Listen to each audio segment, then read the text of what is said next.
Thank you and welcome to the show this morning.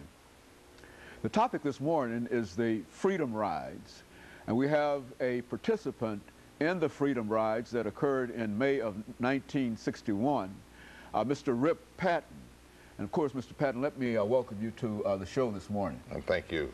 It's good to be here. And to tell you how delighted we are to have you here, Mr. Patton, and to talk about one of the events in American history that very, very few people are aware of, and to know that you actually participated in these so-called Freedom Rides during that period in 1961.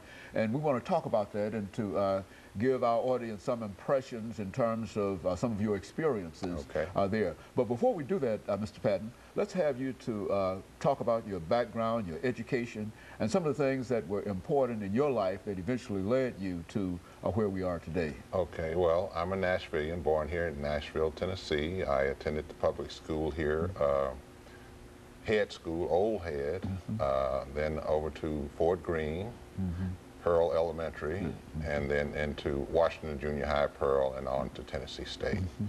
And I was a music education major and played, I'm a, what you call an aristocrat. A member of the aristocrat band. Aristocrat band in the percussion section under the tutelage of Frank T. Greer. Good. And they don't make them like that anymore. I know, good. They don't make them like that anymore. Mr. Greer. Yes. From there, of course, in the 60s, late 50s, we started with the sit-ins. And I was a participant in the sit-ins. I was one of the few that did not get arrested in the sit-ins.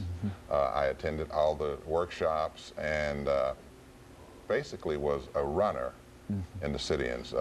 When they would fill up the counters and they'd take them to jail, then I was one of those persons that would go back to the church or and let them know that we needed more people to sit in. And participated in that and all the way up to the Freedom Ride. And I got involved in the Freedom Ride because I think the whole Nashville group got involved because one of our own was a part of that, the original Freedom Ride, which was John Lewis. He started in Washington, D.C. with the original Freedom Ride. And he stayed on that Freedom Ride until it reached Atlanta, Georgia. And after that, he got off because he was had taken some classes to go to the Foreign Service. And that's how he missed that Anderson or Birmingham, I don't know exactly which bus he was on, but we were monitoring the Freedom Ride from the beginning, from Washington, D.C., which started on May 6th. And so John came back to Nashville. And as you know, the burning of the bus and the incident in Birmingham, that happened on Mother's Day, May 14th.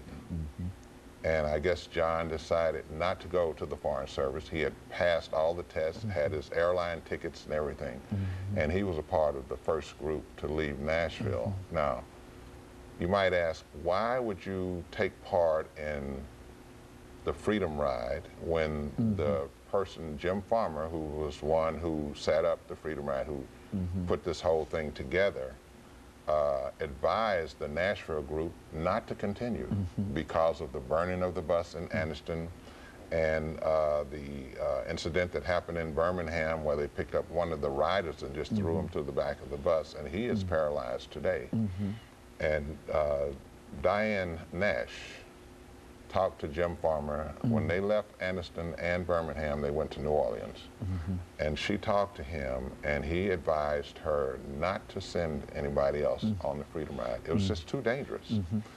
Before we get into that, this concept of the Freedom Ride itself, who came up with that idea, and what really prompted a belief that you could do that? Well, I mean, you say the original Freedom Riders. I mean, who were these individuals? Did they come up with the original idea of doing James Farmer. He was the director of CORE, C-O-R-E, Congress of Racial Equality. And he came, I think he was the one that came up with that idea.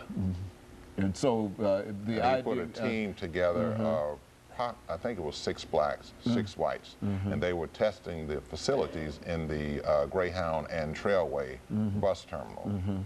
according to the federal law, you should be able to use the facilities, but they were testing the law to make sure that that's the way it was, that you could actually use these facilities. And there was quite a bit of opposition throughout in reference to this. Well, the opposition came, I think, as we know, in Anniston and Birmingham. Okay, and I tell you what we'll do, Mr. Patton, we're getting ready for our first commercial break. When we come back, we'll give you an opportunity to take that second segment and to simply develop this idea about those individuals who participated, including yourself. And of course, we'll be back with our audience following this very break. The guest is Mr.